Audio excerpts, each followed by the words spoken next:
Welcome to the Tech Egg. Don't get scrambled. Enjoy the video. You start by picking a base model and confirming hardware. That choice dictates memory and quantization needs. Once chosen, create a clean Python venv and install PyTorch, Hugging Face tools, and tokenizers. Next, download the model weights and tokenizer files into a project folder. Make sure to verify checksum.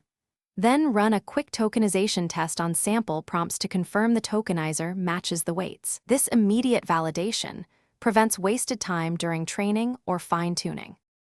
Once data is ready, convert it into properly tokenized JSON with prompts and responses, reason about context windows, and cut long docs into overlapping chunks.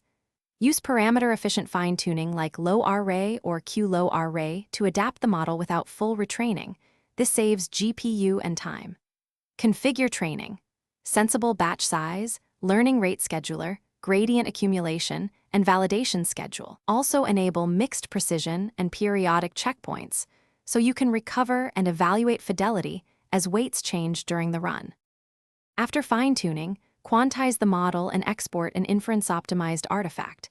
This reduces RAM and speeds response. Deploy behind a small API server with batching, token limits, and content filters.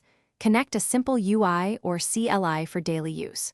Run systematic tests for hallucinations, instruction following, and edge cases, then iterate on prompt templates or additional tuning data. Troubleshooting tip. If outputs degrade or stall, revert to the last good checkpoint, run a reduced validation pass, and compare perplexity and tokenization. Thanks for watching. Consider subscribing if I helped unscramble your problems.